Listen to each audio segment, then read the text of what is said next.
Yeah, boy, it's August 7th, and it's episode 84, and this is the Fantasy Football Auctioneer. I'm your host, Uncle Buckets.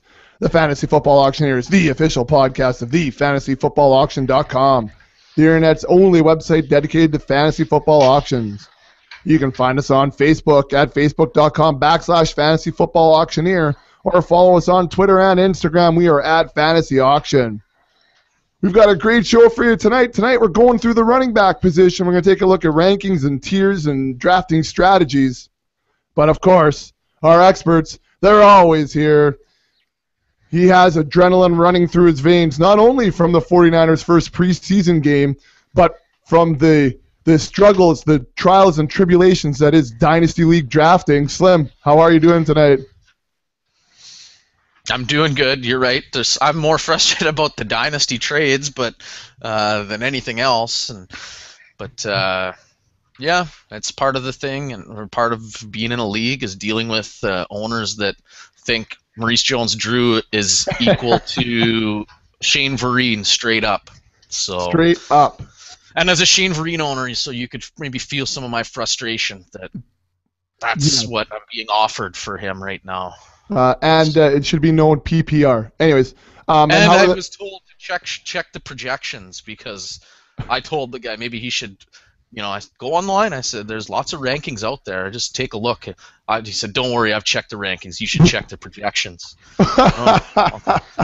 So apparently I've missed something egregious that says that Maurice Jones-Drew is going to be equivalent to. He might not even be as good as Run DMC. Maybe not. Or Latavius, or in a PPR league, I might add too. Or Latavius Murray might even be better than him this year. Just saying. I don't know. Hey, how did the Niners look tonight, by the way? Not good. That's one thing. I've learned that if Kaepernick ever gets hurt, things are going to be big. Blaine Gabbert was horrific, but Carlos Hyde looked good. So. A couple of the young defensive line look good too, but there you go. Cap. Well, speaking of trades, he's working on some massive trades for our ECL league. Well, maybe not massive, Blister, but how's the roster looking right now? I wish I could tell you, but stupid CBS site garbage. I'm on the iPad, but I do almost everything on the iPad now, and. The other day I was on there and it said so-and-so updated their trading block. And so if you want to see it, click on the tools menu. But there's no tools menu. And then it appeared. And wow, so I could click on and see who was offering guys. So we made a little deal the other day here. But I know we were talking about tight ends here a little earlier. And I know one team in particular, I can't remember who though, because I can't go to the tools menu on the because site, it since right? again disappeared. And we have 3 tight ends, and I thought, maybe we'd offer up one of them, see if we could get something for Jason Witten, for example. A PPR, he's going to be probably a solid top 5 tight end again this year, perhaps at least top 8, at least the worst case scenario. But you go back on. I X'd out of the site. I log into the CBS app, and the tools menu is not there, no matter if I go to my roster. Anyways, so like all of us, you could sense here, if you were could hear us before we actually came on the air, all frustrated tonight with technical and stupidity problems. Tension that we're was dealing high. With. So good. It might be good. A fiery one. A little blow up with each other. So it's all falling apart. Our world's it's crumbling. all falling apart. I just love that he was yelling at me, and he was yelling at me because he was talking to me, and I couldn't hear him. So then he's like, "Why do you keep asking me to say something?" It's because I can't hear you. I was talking, so I don't know. What can you do? We're not getting any younger, so it's not going to get any better. That's right. That's right. All right. So let's get this going. We're getting closer to the regular season, so some of the more regular in-season segments are going to come into play here, so I like it. So if you're ready, then I'm ready. Let's cock the hammer. It's time for action. All right, so like I said, we got a great show for tonight. We're going to go through the quarterback position, taking a look at tiers, rankings, drafting strategies, those types of things. But we are going to go through some other segments before we get to the quarterback position. We have been opening up lots of shows, guys, with mailbag, listener questions, those types of things. So why don't we do something like that? We'll answer. We've got one question anyway, or two questions here anyways that we can answer. So let's go. I don't know. I'm thinking about playing the David Letterman sound clip here. Letters. We've got letters. Something along that line. So let's go to the mailbag or something. I forget what we called it. Anyways, we have an audio question. Now, Slim, I don't know how to put the audio question on the video. Like, I don't know how to do that. But I figure you have the gist of the question. So could you quickly summarize for the video? And that you don't? I don't know how to play it on here. You didn't listen to it? 3 days ago. Oh, no. Just to see if it worked. I didn't even listen because I thought, let's just play it on the air. Well, I don't know how to play it so you can hear it. I can play it so I can hear it. Whatever then. We'll have to do it at a different time. Next pod, We'll do it next week. I'll figure out how to put it on. Well, that sucks because I was ready to put it on the pod. All right. Well, I'll figure out a way to put it on the video. Yeah, we can do that. Okay. Anyways, well, let's go to a Twitter question. And at Falkbird is always asking us the questions. So I don't know who to give this to. I don't know, Blister. Why don't we go to you? So it says at Fantasy Auction, can you guys discuss FAB strategy on your next podcast? So free agent auction bidding stuff. What does that stand for? I know what it is. I'm playing dumb right now. Budget? Yeah. Isn't it free agent auction bidding or budget? All right. Anyways, he wants to look at that. I just sounded like a really bad podcast right now when I didn't know what FAB strategy was. I frazzled you earlier. That's my fault. I'm flustered right now because I thought we had this audio question going, and now I'm worked up. Jeez. I know. So can you guys discuss FAB strategy next podcast? So first of all, I guess Blister, why don't we go there because he kind of has a two-part question. Sure. What do you look at as far as waiver wire strategy with the blind auction stuff? Well, I think there's a couple of things you got to keep in mind. Obviously, what I really like about FAB is it's open up to anyone. You know, you're not getting punished if you have a solid team, but so you're put at the bottom of the waiver wire, and you got to wait till you move to the top before you can have a chance at picking up a guy. It's just like in an auction, everybody's got a chance. So I think it's a lot better. It's more fair. As far as strategy goes, though, I guess two things I think about when I think about strategy in FAB. One is, if you only drafted one tight end and you need a tight end for your bye week, take a look at any other teams that might be in the same boat. You might not have to spend a ton. You don't want to be left without a guy. And I don't know if you have any guys in your league that would look and say, "Ooh, look at Bliss needs a tight end this week. He's going to have to bid on somebody. He's probably going to take this guy here." Don't always take the guy that's on the top of the list either.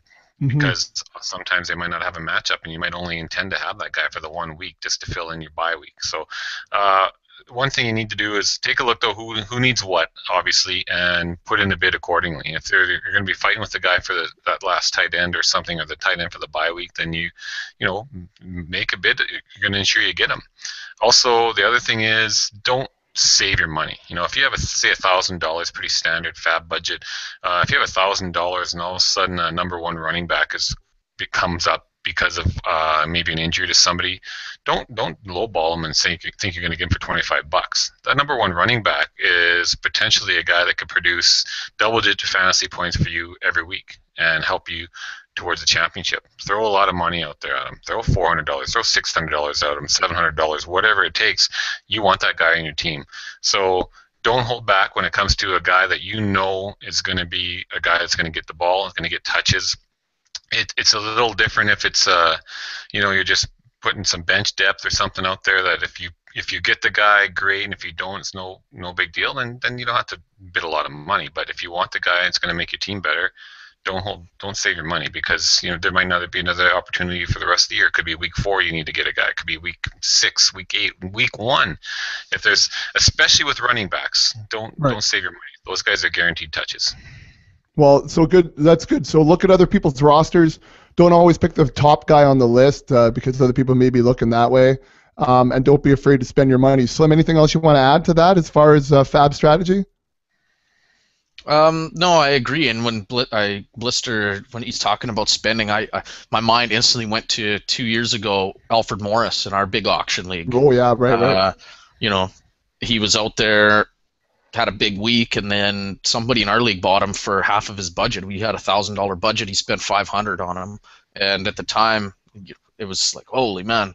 But hey, it worked out for him. I think he scored 12 touchdowns that year, and it's well worth your money, especially early in the year. I mean, later in the year, it's tougher to find those guys that are going to make huge impacts. But in the first few weeks, if you feel like that guy's really going to help you, then yeah, like Blister said, spend it. Don't save it. And one thing I always try and be a couple steps ahead if I can of everybody as well. Whether it's bye weeks or looking at other teams' bye weeks, oftentimes I might try and grab a couple good players if I know, say, their tight end is on a bye. If I have the roster spots where I can do that, maybe I can drop a defense and pick up a tight end there to block somebody from having a good tight end when they play me. I mean, that's something I'm definitely not opposed to doing, whether it's sneaky or not. Yeah. If you're not cheating, you're not trying, right? I guess. I guess it's technically not cheating. It's all fair, but right. Yeah, it's just trying to be ahead of the game. Any edge you can get against the people in your pool, you got to take it. And there's probably in a lot of pools, unless you're in some really, really hardcore ones, and some of you for sure are, but the majority of the fantasy football playing world, the pools that they're in, probably half the guys are, waiting till the Monday of the games to address their bye weeks and things like that. So if you're a couple weeks ahead of everybody, then you're scooping at least half your pool. So yeah, just be really active and paying attention to every detail. Yeah, and it's good to looking ahead and saying, I know my tight end's on a bye week 8, so week 6 you're looking for that pickup, not at the end of week 7.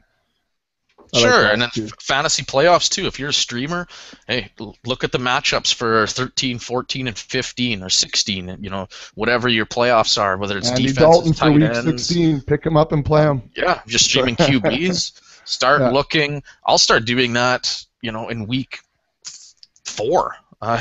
If I can grab a tight end that I think has a good,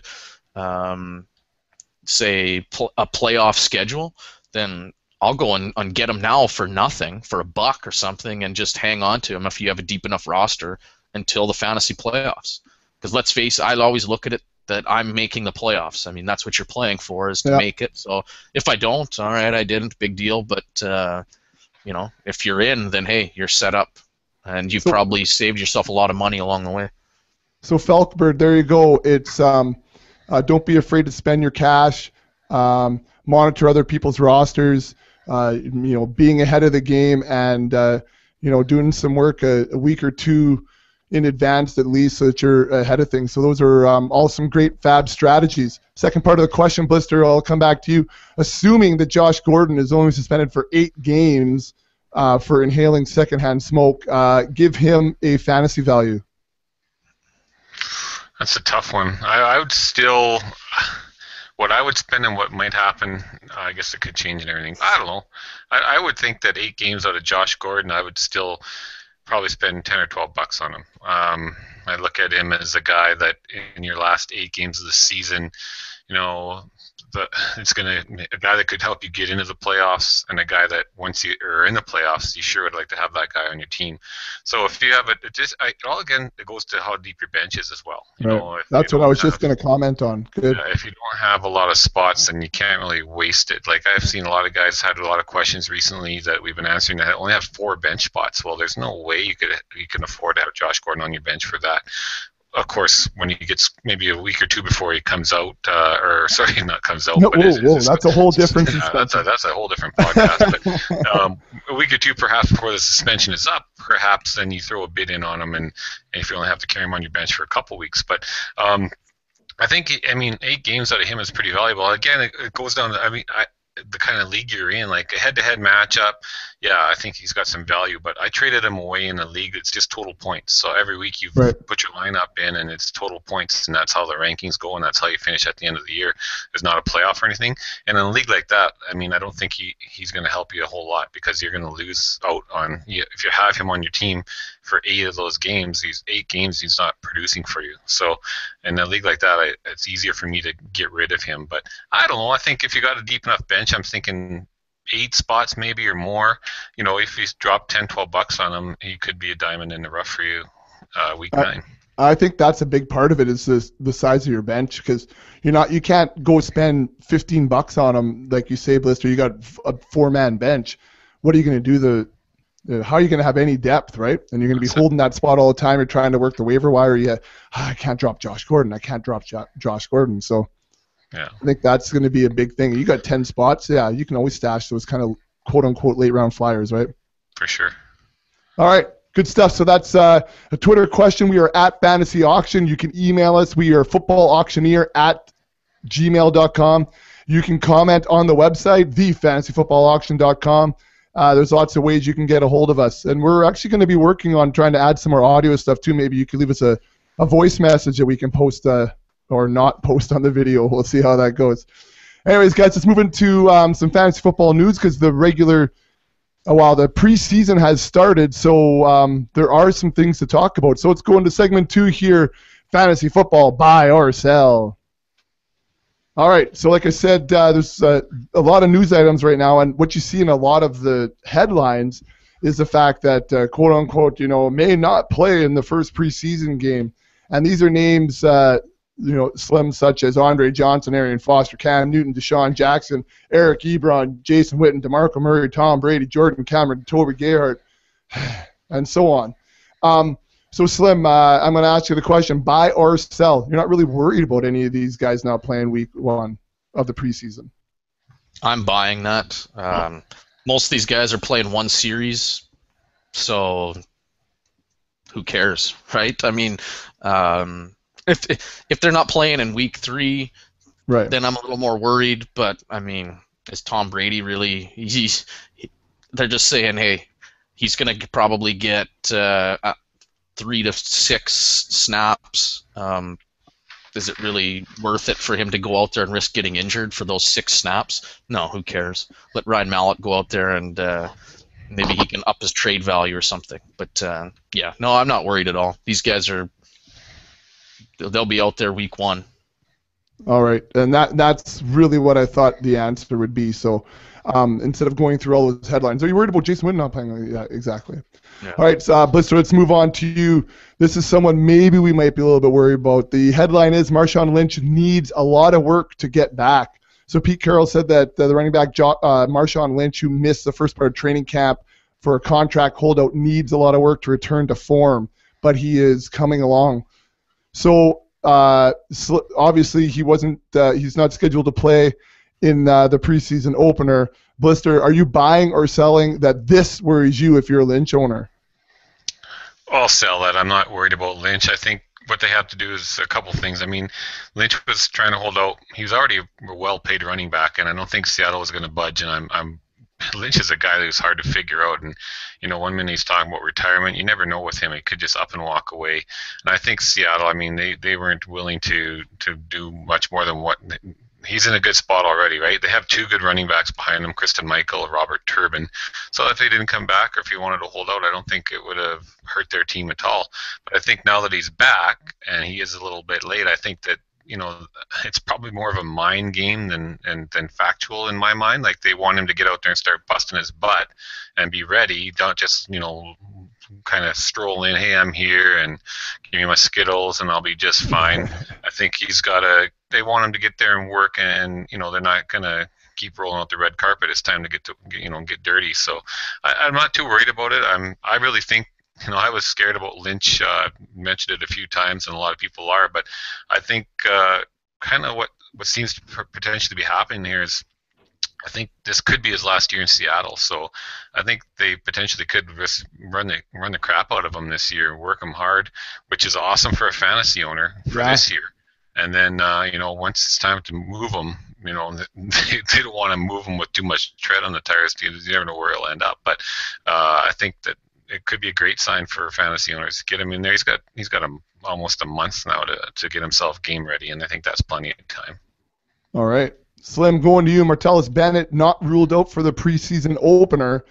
Bears coach Mark Trestman spoke to the suspended tight end and called the conversation very positive. Now, Bennett was suspended indefinitely following a practice fight in which he slammed first-round pick Kyle Fuller to the ground after a routine play. Bennett's suspension stemmed not only from that, according to team sources, but also due to an accumulation of incidences, so not just the fight. Slim, the question is, buy or sell? You're not touching Bennett this year. I'm going to sell that. I mean, I don't think he's going to miss any time during the season. Training camp fights happen. It wasn't the end of the world that he got into a little scuffle. It was probably more some of the things that he said afterwards and before that. But, I mean, that's Martellus Bennett. He was known as being kind of a meathead in Dallas with some of the things that he said. That's just who he is. So are they going to not play him during the season? Of course not. They're trying to win football games. So I don't think his value's touched at all during the regular season. He's going for a couple bucks in auction drafts. If he's there as a tight end for $2, I'm going to buy him. So, yeah, I don't think this affects his regular season production whatsoever. All right. Next news item, Blister. The Jaguars have lost 7 wide receivers so far. So for a few hours Wednesday, the Jaguars had 2 healthy receivers who have never played in the NFL. That's how many receivers the Jacksonville Jaguars have lost, according to ESPN.com. So Mike Brown's gone down with a hamstring. It's unclear how long he's going to be out. Cecil Shorts left the practice July 25th with a hamstring tightness, and he hasn't practiced since. Rookie Allen Robinson strained his hamstring on the 31st and has been out for at least a week. Tandon Doss is out indefinitely with a bad ankle sprain. Damian Copeland is on IR with a wrist injury. Nathan Slaughter sprained his foot blister and is out several weeks. Ace Sanders, who caught 51 passes last year, took into leave of absence, due to personal issues, and will face a 4-game suspension for substance abuse.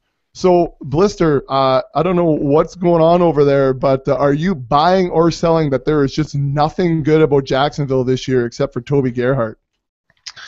I'll buy that, and I'll if it's cheap, because I think even Toby Gerhart's going to have a tough time. I mean, right now he's struggling from a hip flexor. He's the only guy who might be starting that you might recognize their name. So, I mean, there is a lot of thought that one of the scares with drafting Toby Gerhart this year was that, they don't really have much of a passing attack, so they're going to stack the box and really going to have to. What's that?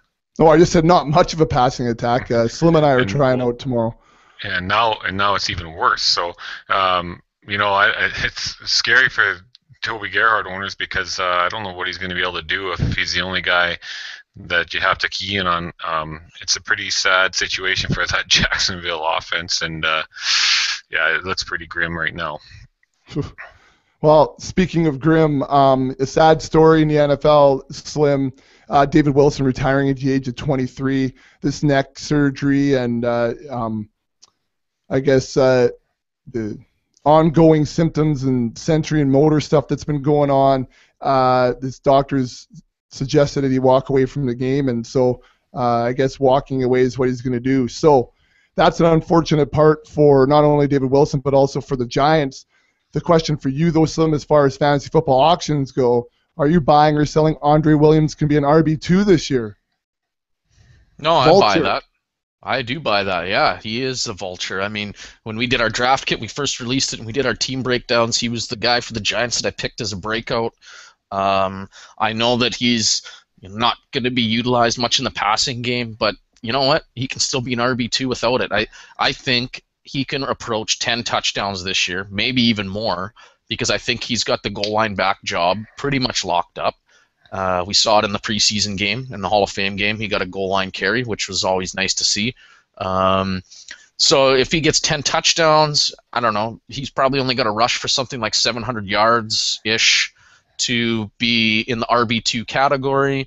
I don't think that's out of the question. I think, we've seen it the last couple of years. Guys do this all the time. Last year, for example, both Fred Jackson and Spiller rushed for well over 700 yards. And, I think that they will run the ball a fair amount. Remains to be seen with McAdoo coming from the Packers, how pass happy they will be. But, I think Williams, like I said, he's going to get a fair share of touches on the goal line.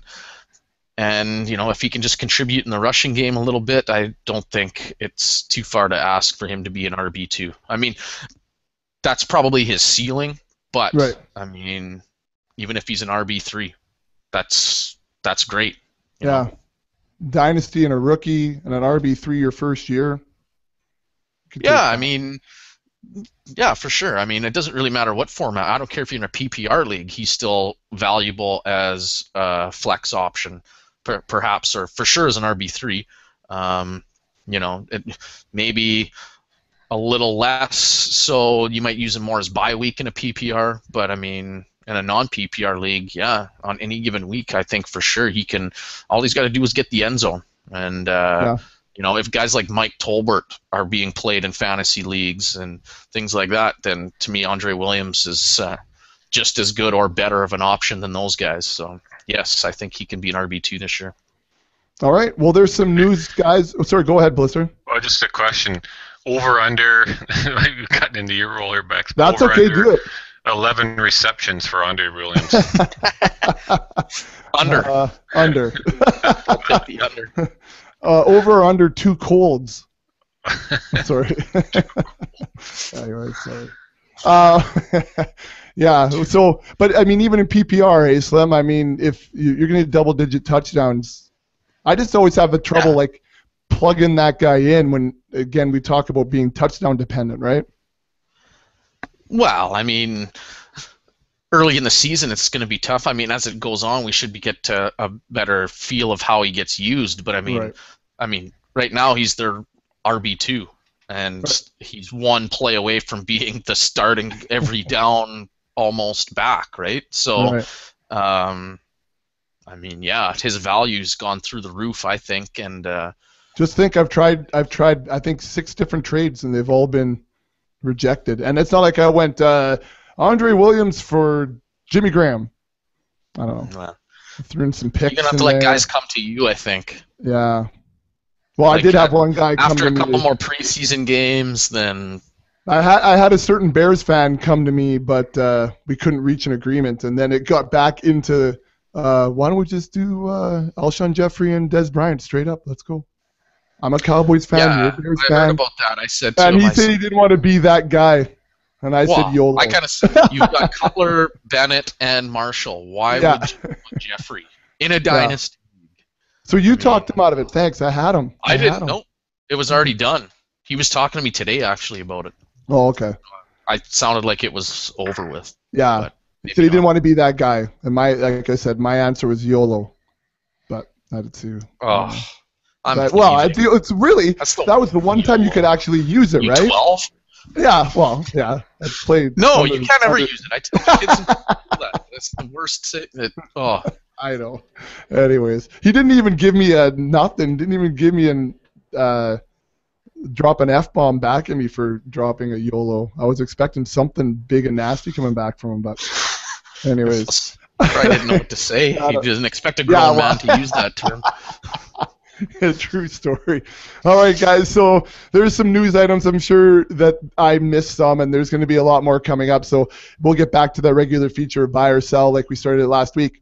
Let's move on to the third segment, guys, where we're going to take a look at positional play here. We're going to take a look at the quarterback tiers and some drafting strategy.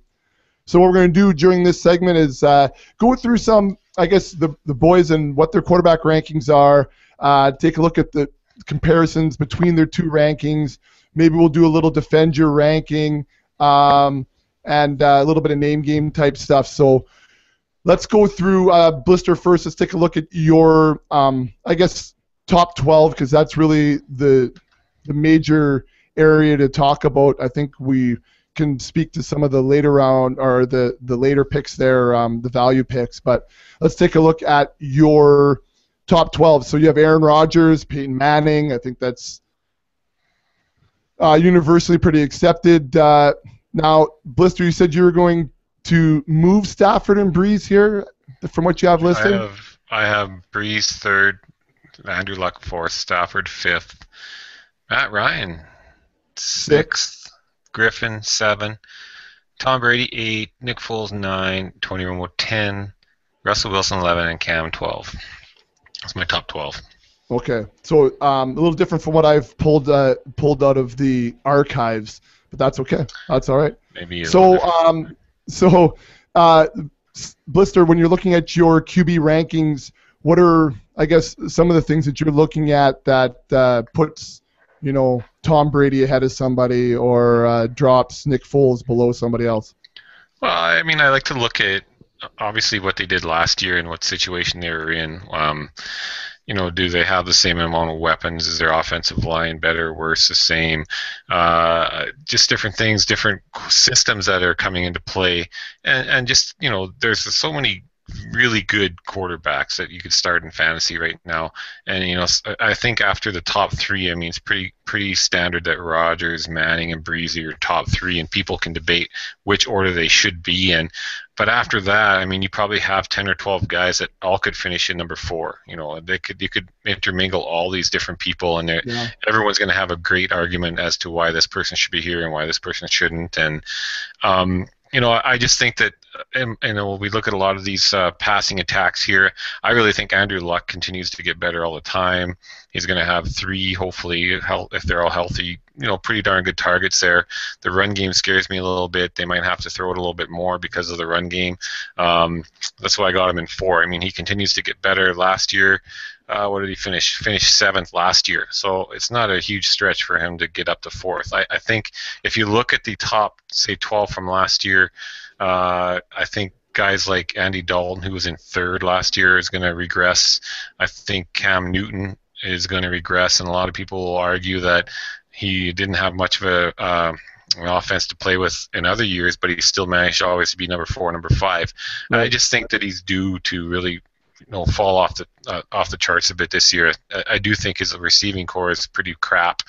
Kelvin Benjamin's your best option, and he's a rookie, and we all know rookies don't tend to produce in their first years as great as all the hype is, really. Right. Other guys, Phillip Rivers, I think he could take a step back.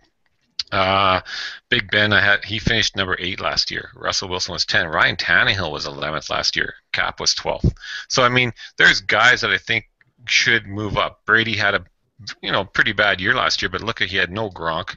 He had guys that were hurt most of the time, or he had rookies and guys that he's got a full season in with him now, another training camp, and I just expect it. And if Gronk stays healthy, it's going to make a huge difference right there. If Edelman can stay healthy, he did pretty good last year.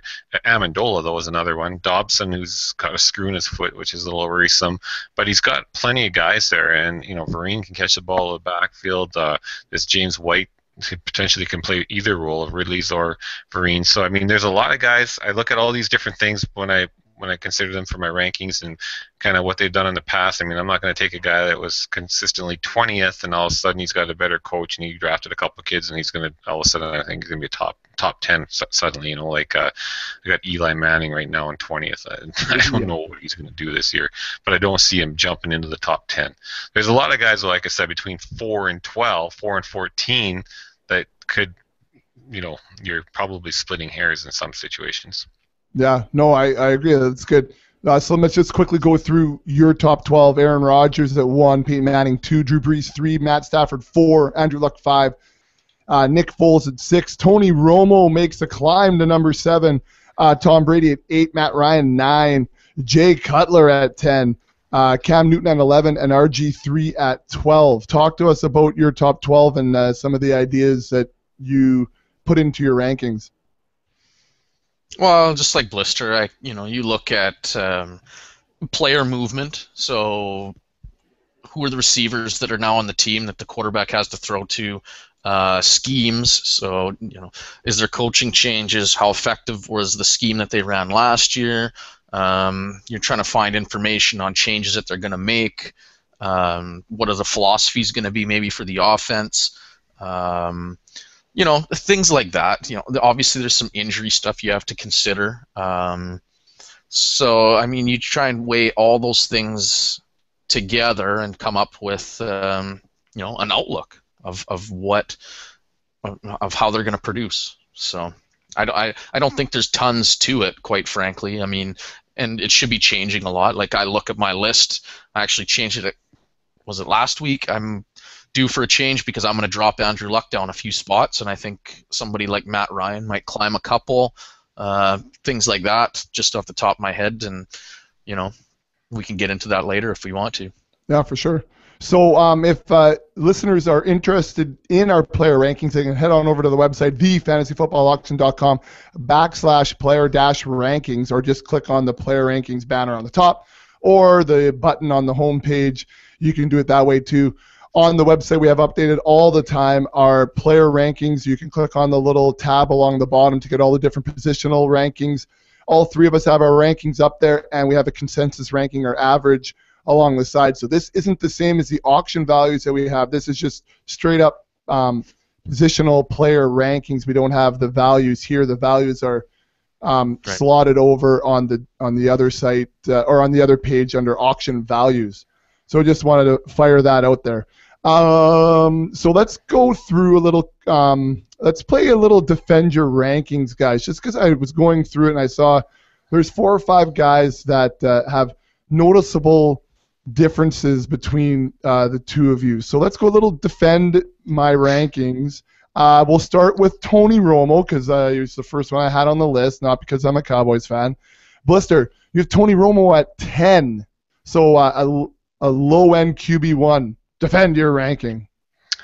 Well, I mean, I like the 9 guys that I have ahead of him a little better. But one thing Tony Romo's got going for him in a sense is that the defense in Dallas is terrible.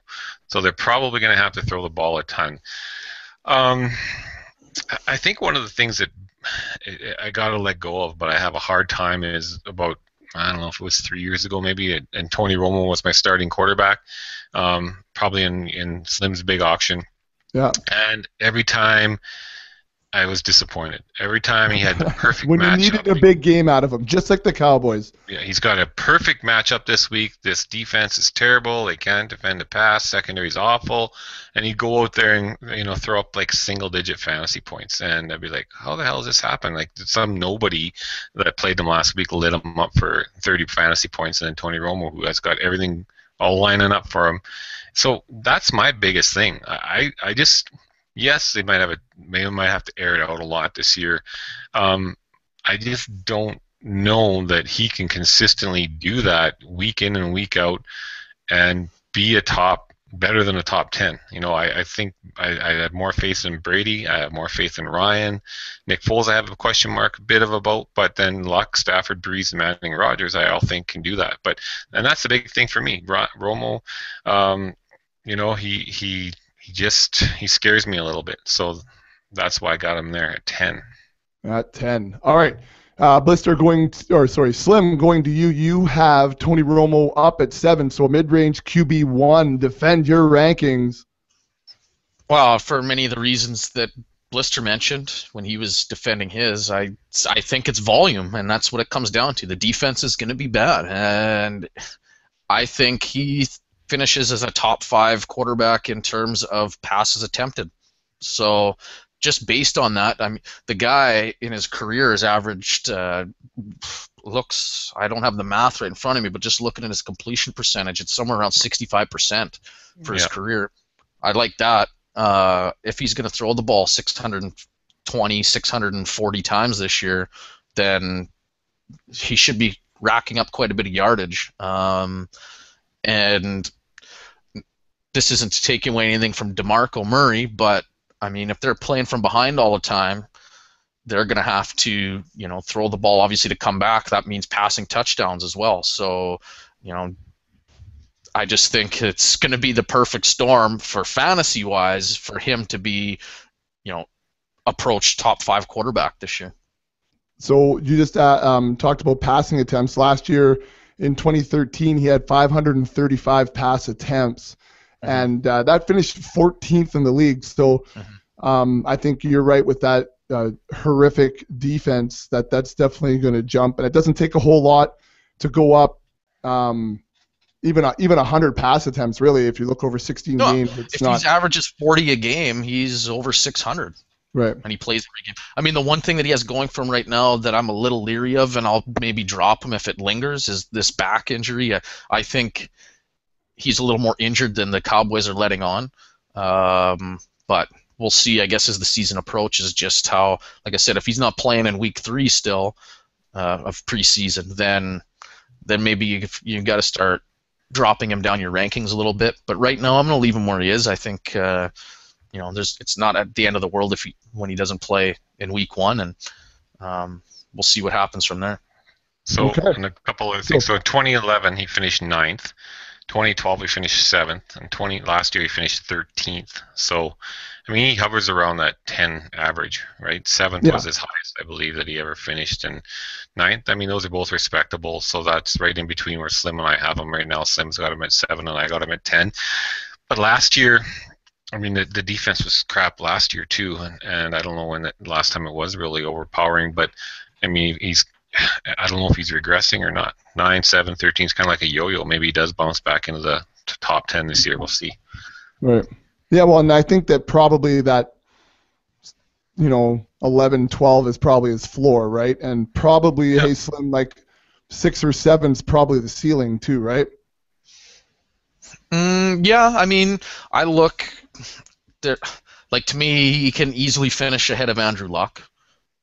Scheme-wise, it's there. If Foles regresses, he's ahead of him. Like, I don't think it's a stretch necessarily to say his ceiling could be 5. Okay. His absolute ceiling is 5. Really, then he was only fighting with somebody like Brady, Matt Ryan. RG3's in the mix. Cam, like Lister said, there's a lot of guys from 4 to 12, but I mean, there's other guys that I look at to say, is their ceiling gonna be 5? I look at Cam Newton. I have a hard time this year saying his ceiling is that high. You know what I mean? So, same with like Russell Wilson. I don't see his ceiling ever being that high. Or Colin Kaepernick, I don't see it ever being 5. But yeah. Okay. I just think it's maybe not so many guys that he has to fight with to get there. But all right, so let's move on to the next guy. Let's take a look at RG3. Blister, I'm looking through your rankings, and correct me if I'm wrong. You have him currently at 7. I know you just updated your rankings. I don't necessarily have those in front of me. Okay. Yeah. So RG3 you have at 7, and Slim has him at 12. So Blister, you have a mid-range QB1. RG3, defend your rankings. Well, I think RG3 is shaping back into his rookie form, and when he finished 9th as the 9th-ranked quarterback in fantasy.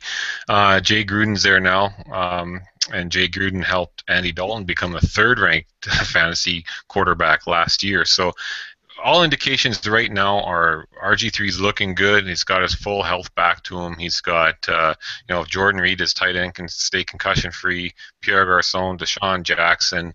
I think everything indicates and everything looks right now like he should rebound nicely from last year's disappointing 19th ranked finish in fantasy quarterback stats. So I just think that he's ready to rebound. One of the concerns that I have, and I hope it's gone and you haven't heard anything about it this year, was last year, whatever was going on, I don't know if he was pouting or whatever, but he seemed to have lost a dressing room and maybe the support of his teammates, and you can't have that. So hopefully that's been put behind him. But I just think that he's a quarterback. I mean, he's mobile. Looks like you might get to use his legs a little bit more again this year. It's always nice picking up those points with your legs. He can throw the ball. He's got a great set of receivers. And, they got a good run game with Alfred Morris, Roy Haluk can catch passes out of the backfield. So I think they got a pretty good offense. And I think that he's in line to rebound this year. And I think I have him ranked as high as I do because what he has that, Romo might not have, or definitely Brady or even Matt Ryan, and he's just behind Ryan, is his ability to run the ball as well. So I know they don't want him running a ton and getting hammered and taking a lot of hits, but I think he will have a few more plays this year where he can run and design runs and stuff like that. And I just see him bouncing back this year and having a big year. Okay, so I should have done this with Romo, but we'll do it with RG3. Blister, are you buying or selling RG3 at $15 this year in a 12-man? Well, I'm selling. I know based on your strategy, yada, yada, but is he worth 15? He'll probably go for around that, maybe just under, maybe 12, 14. I think that's pretty common to see him go for around 12 or 14 bucks. Okay. But I won't pay that much for a quarterback. I bought Romo in the last auction. I was in for 3. So. Right. I thought I would get him for 1. Yeah, strategy out the window. We'll talk about strategy in a little bit, but just, I guess, as far as value goes. What about Blister? Would you buy him if you saw him at $9, even though it's outside your strategy? I probably would, because I've been bidding in a lot of leagues. I've been buying a quarterback for around $7 or $8. Sometimes it's Matt Ryan, sometimes it's Brady, but I definitely would. I'd like to have RG3 on a team or two this year. I don't have him on any yet. I think he might be good, Slim, like in a best ball situation. Hey, like if you're in an MFL 10 or something like that, because there's going to be some weeks where he's going to go downtown to Deshaun Jackson in a big way, right? Yeah, he's a good deep ball thrower, and obviously Deshaun Jackson, that's what he's known for, is deep passes and stretching the field. So, I mean, if he can connect with them, then yeah, like you said, he's a best ball quarterback option that you'd like for sure. I signed up for my first MFL 10 tonight, so we'll see how that goes. When is it? Right on. I don't know. They give you like a 24-hour window until it fills, and then you go that way. So. No, I won't. Austin did one when he was here, and it was within 8 hours. He got the email saying he was a go. So, anyways, I'm just gonna do a best ball too. I can't manage another team all year. Yeah, I like that. You know what I mean? Yeah. Anyways, but you do draft it a little bit differently though. Not just like a regular redraft because of the best ball aspect, especially those late round guys, right? Mm-hmm. Anyways, Slim, sorry, going back to RG3, you have him ranked at 12th, so barely a startable quarterback. Slim, defend your rankings. Well, I think it's pretty well known that I'm not a big Deshaun Jackson fan. I don't necessarily see this as being like the saving grace of this offense. I think the biggest thing for me, well, there's two things. One is Griffin's size and body type. Couple that with, I think, what's going to be a fairly weak offensive line. Griffin's going to take shots this year. He's going to get hit, and I'm not sold. He's got to show me he can take that beating and still be effective. And like you said, I think he's going to have big games. I think he's going to have crappy games too. Pierre Garçon, I think he's just about as reliable as they get. But Jordan Reed has injury history. Deshaun Jackson, I mean, he hasn't been, I wouldn't say elite. Last year he had a big year, but that's a totally different offense. So again, I don't necessarily I don't think Gruden is going to be this quarterback whisperer either, like some people think. So for me, the biggest thing is I just am unsure if he can take the beating week in, week out, sitting in the pocket. I don't think they're going to run much read option. Jay Gruden said they probably won't run much. So, I mean, obviously he's going to lose a little bit on the ground. I think he makes up for that in the air because I think they'll pass obviously more. So, to me, that's a wash. But it's a good thing as far as they realize that he can't take those hits. So they're at least realizing they're going to try and get him out of, keep him out of injury way or whatever you want to call it. So, but like I said, I think that offensive line is not going to be good, and I think he's going to see a lot of pressure this year, and I don't think he's going to be able to withstand that week in and week out. So I'll ask the same thing of you then, Slim. At $15, like, are you buying or selling him there outside your strategy? Buy him for 15, right? Based on my rankings, I'm willing to spend, say, 10 even on somebody who I think is more of a sure thing.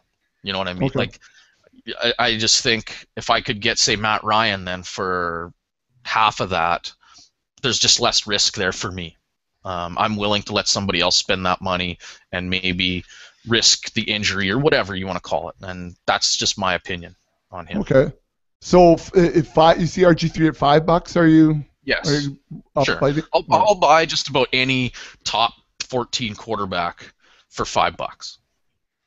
All right. I mean, as long as the price is right. I mean, like Russell Wilson's there for $5. I'll buy him. He's my 14th ranked quarterback. I don't think that's an awful price to pay for a quarterback. Okay. And it's not going to break your budget should you have budgeted $1, say, for that position. Right. Okay, move on to quarterback number 3, and this is someone that you guys vary as far as startable and not startable or QB1 type aspect. So, Blister, we're going to take a look at Jay Cutler. You have him ranked all the way down at number 17 this year. Defend your ranking.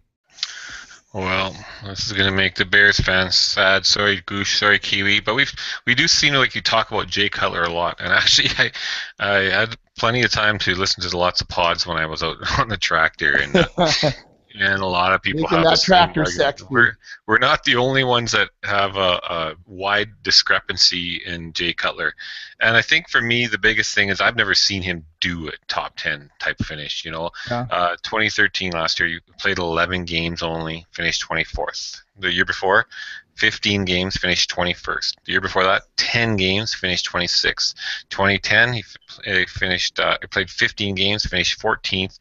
2009, he played all 16 games, he finished 11th. Now, granted, he's got the best weapons, some of the best weapons in the league. Brandon Marshall, Alshon Jeffrey, Matt Forte. I mean, those guys are awesome, and they should help pull him up, his stats up. If Jay Cutler plays all 16 games, yes, I think he could start challenging 11th, 12th spot probably. But that's the thing with me. I haven't seen it. You might say, well, how can you rank him low because the injury issue or whatever the case may be? Like when you have Rob Gronkowski, for example, ranked second on your tight end list. But the difference is I've seen Gronk do it. I've seen him play 14, 15 games and be. It wasn't that long ago. He was only second to Calvin Johnson in receivers, in fantasy points. So not just was he the best tight end, but he was only second to Calvin Johnson. He beat all the other receivers except for Calvin Johnson. Was that 2 years ago, maybe? So Gronk, you've seen it happen. You know it can happen. You know he's a player that can do something like this. But we're talking Jay Cutler here, who's not, he's not that dynamic. He's not that, to me, not that exciting, but he does have the injury history. I'd love to see him stay healthy with the guys he has, and I'd love him to be a top 10 quarterback this year. If you're out there in an auction and you can pick up Jay Cutler, and you probably get him for $3 or less, go for it. Maybe have a draft a second quarterback and you play a bit of a tandem or something, or you just have another starter waiting in the wings. But if he's healthy and can play, yeah, this guy should be able to put up numbers. But until I've actually seen it, I can't put him ahead of guys that seem to be able to do it a little more consistently. And that's the biggest thing for me. I haven't seen it. There's no consistency there. And the biggest thing for him is probably health, staying on the field for all 16. So, Blister, right now we have his AAV, his average auction value. He's listed as the 14th quarterback off the board at $5 in a 12-man league. What do you think about the $5 price tag? I don't think it's a bad price tag. Like I think most of the auctions I've been, I think I've seen them go for slightly less. But yeah, $5, it's not bad at all. Okay. All right. So Slim, now you're in a different ballpark here. You've got Jay Cutler all the way up at 10 as a startable QB1. Defend your rankings. Well, I'll admit I've been drinking the Kool-Aid the last month, and I was probably in the same boat. I can't remember where he was before for me. I know he was low, and I had some of the same reservations. And to me, the difference is Mark Trestman. And we talked about it before with Gruden. I don't think Gruden was, the end-all, be-all that's going to change this offense. But I think Trestman is the guy that is going to change or has changed this offense in Chicago. And I know recently Cutler's been injured, but in 2007 he played 16 games, 08 16, 09 16, in 2010 15. He can play. To me, has to change for him to get him to that next level, and what will change this year is his touchdown numbers. He's never been a huge touchdown passer, but I don't think anyone would argue that probably this year he has probably the best receiving weapons he's ever had. It sucks that Marquez Wilson broke his collarbone, but he should be back, and hopefully he gets back in the offense. But, I just think this offense, when Trestman's second year, it's got nowhere to go but up. This is what Trestman does, is make prolific offenses. So they've addressed the offensive line to keep the quarterbacks protected. they've got to keep pace with the likes of the Lions and the Packers. 4 games a year. That means they're going to have to throw. They've got a receiving threat out of the backfield in Forte. So there's extra passing yards. I just think, this is the year, and I'm starting to buy into it now. And like I said, to me, the difference is Trestman. He's going to turn Cutler he's the quarterback whisperer. He's going to turn him into a top 10 guy this year. Well, and my big thing, like the reservation I have with him is just that touchdown interception ratio, right? I mean, I'm looking up his stats right now. Since he's been in Chicago in 2009, he was touchdowns to interceptions was 27 and 26. In 2010, it's 23 to 16. In 2012, he plays 15 games. It's 19 touchdowns only and 14 picks. Last year, 19 and 12. Like, that's the issue, I think. And I mean, we all know that, right? But if he can for sure get into the, around 10 picks and throw 25, 30 touchdowns, then all of a sudden, you're laughing. And I mean, he has the weapons to do it. And I think that's one of the weird things about Jay Cutler is that everyone loves Brandon Marshall and Alshon Jeffrey and Matt Forte and even Bennett if he can get himself on the field. And yet, because of those picks, you don't love Jay Cutler. Well, and you know what? I can live with. To me, I look and I think, okay, 15 interceptions, not a big deal if he throws for 30 touchdowns. And I just look at it. To me, 30 touchdowns isn't that hard for him to do. I mean, he's got 2 receivers that should get around 10. If Bennett chips in 5 or 6 and Forte gets his handful, well, he's a 30 right there. Right. Plus whoever else, gets some. So, I just look at it and I think 30 isn't that hard. And if he goes 30 and 15, there you go. All of a sudden, that's a career year for him, and a career year will probably, get him into that top 10. Right, and I mean, he's probably going to have 15 interceptions. So I think he's going to need the 27 to 30 touchdowns to make it happen. Yeah, and that's what I said. Like, to me, his thing has always been he doesn't throw enough TDs. And maybe some of that is because, like you said, he makes bad decisions, and some of these passes that get picked off, maybe they would have been touchdowns, whatever. But he's got to cut for sure. He's got to cut that number down. And this is the hope that, hey, this is where Trestman's going to make them more efficient, and this, like I said, I'm drinking the Kool-Aid. I'm buying into Trestman. Not so much Cutler. I think Cutler is kind of who we thought he was, but I think Trestman can milk that little bit of extra out of him to make him more efficient, and then definitely boost his touchdown numbers. I think the talent around him, with Trestman's guidance and play calling, is going to get those touchdown numbers up. I just can't see him throwing for less than 25. The math to me just doesn't make sense. So if he's over 25, then he's on his way to to being a starting quarterback, a QB1. Yeah, well, and that's it. I mean, it all makes sense, right? It's just that when you look at it on paper, like Blister was showing, what have you done for me lately? And it's sweet. Well, that's it. We know it with just when he starts to be cruising, that's his 4 interception game, and it's frustrating. And you're right, Blister said, like, to me, he's the most polarizing quarterback this year. Either you love him or you hate him. There's not much in between, and you'll be in a draft, and there'll be certain guys that won't want to draft him, and other guys that will pay close to $10 for him. That's just his nature. I mean, you've got to live with that and find your ground. I mean, he's a guy I'm targeting in lots of drafts because he goes for cheap. You can get him for $3, and I think I like that upside for $3 or $4 or whatever you can get him for.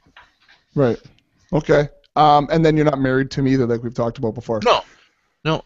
So Blister, moving on to the 4th quarterback that you guys are quite different on. Let's take a look at Russell Wilson. Blister, you have him at 11. Slim has him at 14.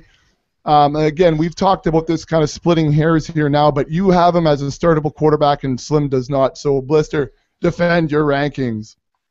Well, in his first year in the league in 2012, he finished as 11th ranked, and then last year he finished as a 10th ranked quarterback. And I just think what you see from him is what you're going to get again. They have a pretty good offense. They move the ball. A lot of it goes through Marshawn Lynch. I just can't see him getting much higher than that ever.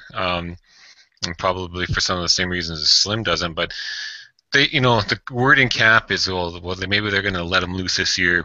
Maybe we're going to do this. Maybe we're going to do that. You know what? No, they're not. They're not going to do anything different. Why would they change it? They just don't want people to go in there. They won the Super Bowl. They have a plan. It works, and you've got to stop that, right? So they don't want everyone to think, okay, well, this is exactly what Seattle does. We got to just do this, do that, blah blah. We'll have them. They don't want people to go in thinking like that. They want the rest of the league and the world to think like, oh yeah, it's gonna be different. We're gonna have to watch out for Russell Wilson this year. He's gonna be gunning the ball down the field to who? Doug Baldwin and Percy Harvin for 6 games. Not much is going to change in my mind. I really can't see it changing. You win the Super Bowl, you don't friggin' throw everything out. Go develop and you win the U.S. Open. Next day, you're not going to start developing a new golf swing. It just doesn't make sense to me. So I don't think that's happening. I don't think he gets much higher. Golden Tate's gone, but does that really matter? Like, they're not a heavy passing offense anyways. He can pick up some points with his feet. We like that. I mean, we got him in a dynasty league where he gets half a point per carry. So we took him early on because when you factor that in, all of a sudden his value is much more. But pretty much in a standard scoring league, I can't see him finishing higher than 10th or 11th just because of the fact that he doesn't throw the ball enough. Okay, so Slim, you have him right now ranked at 14, and I'm going to imagine that a lot of the same things are going to go in hand with what Blister just said. And one thing that I just wanted to bring up was that you just did an article based on total points versus weekly points, I guess was the gist of the article. And I was just going through Russell Wilson on a weekly basis last year, and 8 times last year he finishes with 15 points or less. And that's half the season, right? And so, exactly. I mean, that's not big QB1 numbers from a guy that, if you're drafting him as your starting QB. So either you've done some really good things elsewhere, or you're going to be in some trouble those weeks. And that's kind of one of the points I was going to bring up. He is one of those guys, he'll get you 40 points one week because there'll be those couple games where there'll be a couple busted coverages and he throws an 80-yard touchdown because the safety slipped and Doug Baldwin beat somebody deep and goes for 80 yards. Like that happens to them. And to Russell Wilson's credit, he's good at some of those big plays. But like Blister said, there's so many games where they're going to run the ball 40 times. They're going to play defense and control the clock and just pound some team, and he doesn't have to do anything. And it's not a knock on Wilson where I have him ranked more so than it's guys like Kaepernick is going to, I think, improve this year, and the offense is going to improve. They're going to have to pass more. Their defense is going to be worse than ever than the last few years. So I think they're going to have to pass more because they're going to be having to do that to stay in games. I think Tom Brady has a much better year than last year, so he leapfrogs him. Nick Foles is going to play 16 games this year. He leapfrogs him. I think Jay Cutler has a better year, like we've already talked about, so he leapfrogs him. Well, all of a sudden, he's dropped down this many slots, right? So, like I said, Blister hit it. I think what you see is what you get as far as total points at the end of the year. That's what he's going to do.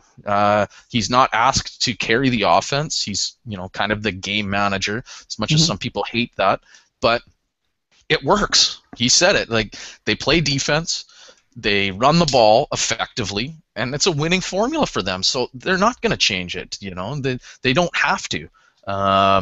So yeah, like I said, it's not a knock on Wilson. He's a talented quarterback, but like you said, there's some big peaks and valleys there. I don't necessarily want to rely on that if I'm as my lone quarterback. I mean, where you draft him, if I take him 14th, I'm probably going to stream him with somebody anyway, so to me he's a good streaming option, and I think this is the year you can, because you can get him for pretty cheap a lot of the time. Maybe you stream him with somebody, and then you can really hit some elite fantasy production for your team, because if you can catch him on his good weeks and get someone else in there on his bad ones, you're really maximizing the points you're getting from that position. But I just think there's guys that are going to be better this year than they were last year, and fantasy points wise, they'll jump him. And it could be a Russell Wilson Big Ben combo or something for Palmer, $7 Phillip Rivers. I mean, there's lots of guys that you could stream with them for sure. Okay, so that's just kind of a little bit of defending your rankings, guys. I don't know. We're pushing the hour mark here. I thought maybe before we go, we can just talk a little bit about what our quarterback strategy is for the upcoming auction draft season without hopefully giving away too much of your own personal goodies, because we know we're all going to be drafting against each other. But Blister, what are some things you're looking at doing at the quarterback position this year heading into your auction? Like what's I don't know, core principle or foundational principle you're looking at this year? Well, again, I think you hear so much about the late round quarterback, or in our case, the inexpensive quarterback, you could say. And for the most part, I was just trying to pull up some of the teams I've drafted here so far. But of course, it's not really working. But I haven't been spending a lot of money on quarterbacks.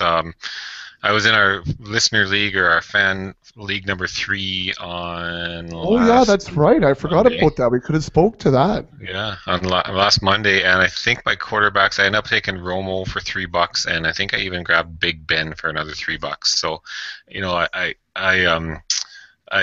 don't have Romo on a lot of teams. I don't have I think I have Big Ben on a couple.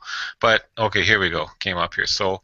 In auction strategy, well, I have Tom Brady on a couple teams, Tony Romo, Big Ben's on a team, Andy Dalton I grabbed too.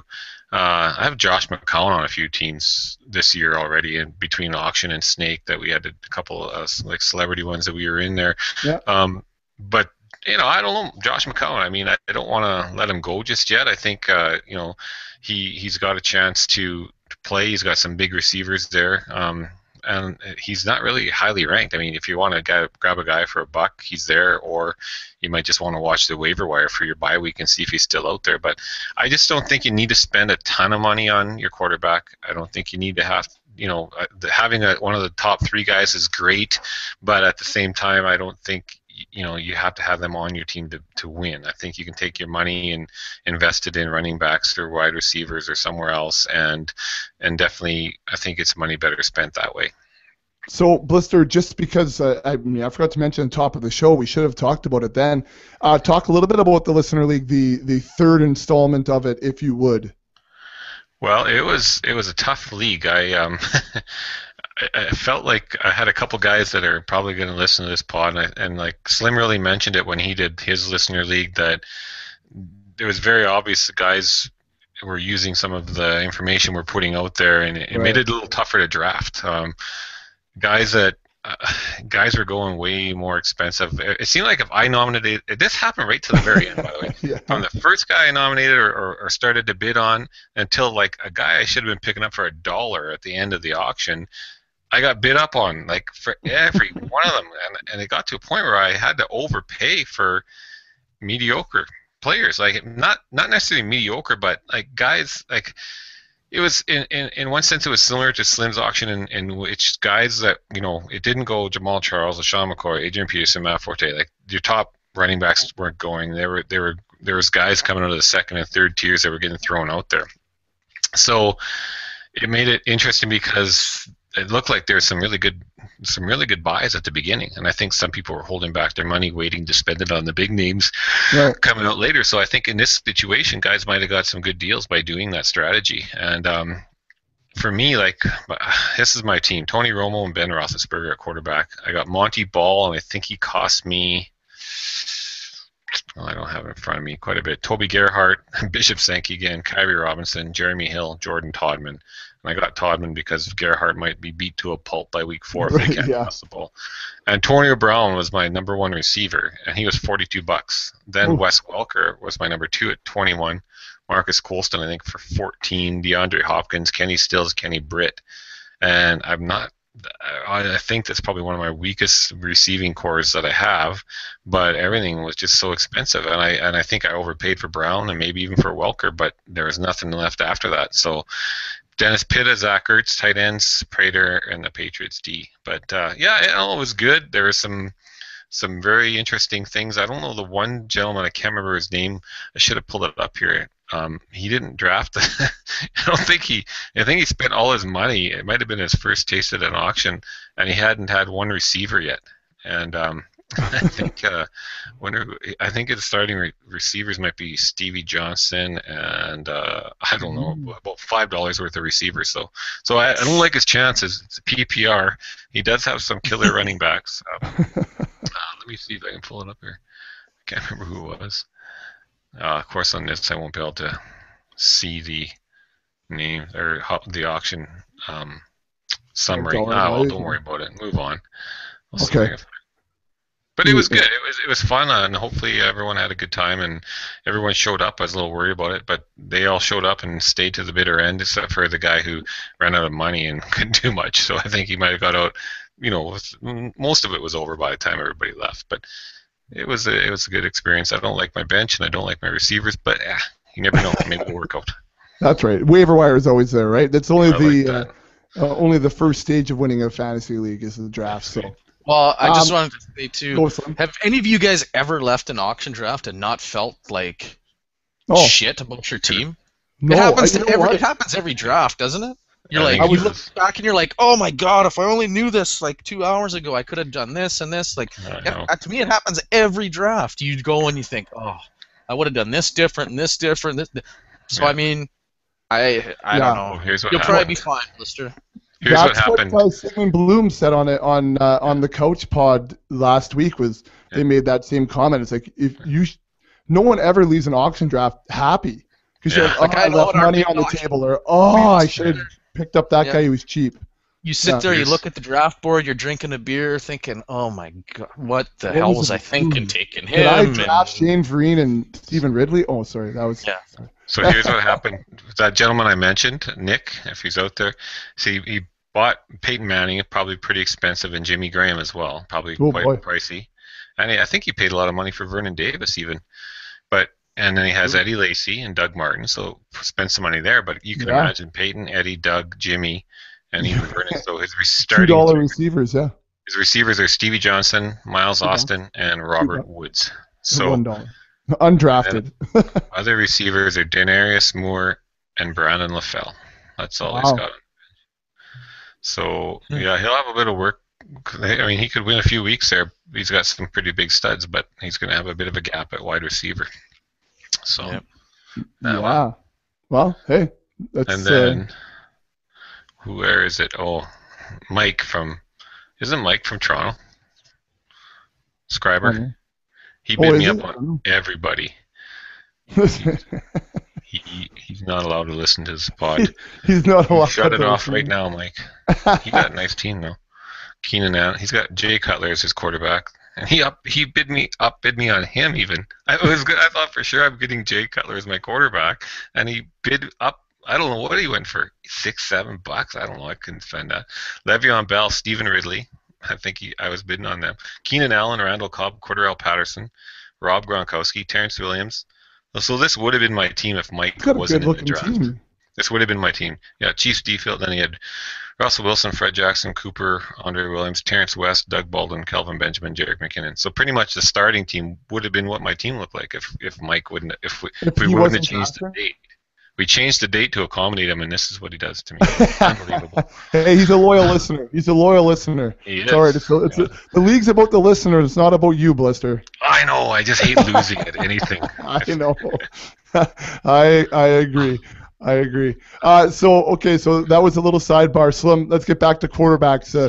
Talk to us. That's all right. I asked. So let us know what you're thinking about at the quarterback position this year, and what are some of your strategies heading into the big auction season. Well, I pretty much know I'm not going to get any of the top three this year, and I think it's very, like we've talked about before, it's very draft specific. I've been in drafts where, well, for example, the listener draft that I did, I got Matt Stafford for $9, more than I wanted to spend at a quarterback, but I wasn't about to let him go for $6. So I started bidding him up, and I was happy to get him for $9 because he goes for $20. And to me, that was a good value. And I thought, it's a couple more bucks than I wanted to spend, but whatever, I could make that up somewhere. I'm not going to draft a quarterback for my bench now. Normally, I would stream too. And typically that's my strategy. We've talked about it so much that it just doesn't make sense for me, especially after last year. I'll use Aaron Rodgers as an example. you could buy him for $35. Sure, great. For the amount of the couple extra points that he could get you every week, and I'll say could because Aaron Rodgers only finishes as a top 12 quarterback. He's not guaranteed to do it all the time. I don't have that up in front of me, but I think I'll call it up right now while you're talking. I want to say he only finished as a top quarterback in half the games he played last year. So I'm spending $35 on a guy like him to finish as a startable quarterback only half the time, and if he gets hurt, I'm losing a considerable part of my budget or the talent that I could have accumulated elsewhere.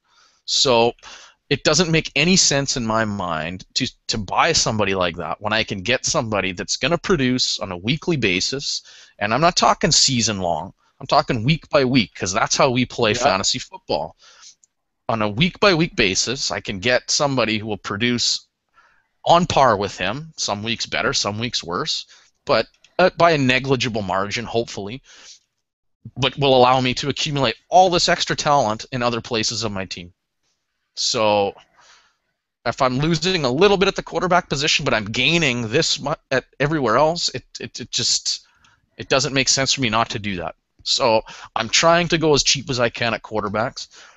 Typically what I find happening is I get two guys for about $3 a piece, or say for a total of $5. Maybe I spend 3 on one and 2 on another. Common guys I find I end up with are Matt Ryan, Romo, Russell Wilson, Kaepernick, Cutler. I find Cutler, his price is even going up. I know Andy Dalton I have in a few, Rivers I have in a few. And if you wanted to go even more, like to spend $2 and get two guys, I think Alex Smith is a guy that I like as a streamer this year. I have him. Carson Palmer. I like Geno Smith, believe it or not, as a streamer this year. And you know what? I'm starting to come around on Joe Flacco as maybe if you're if all those other guys are gone, you can jump him in there. I kind of like the scheme that I think that Kubiak is going to run with them this year. It might take a little bit of pressure off Flacco.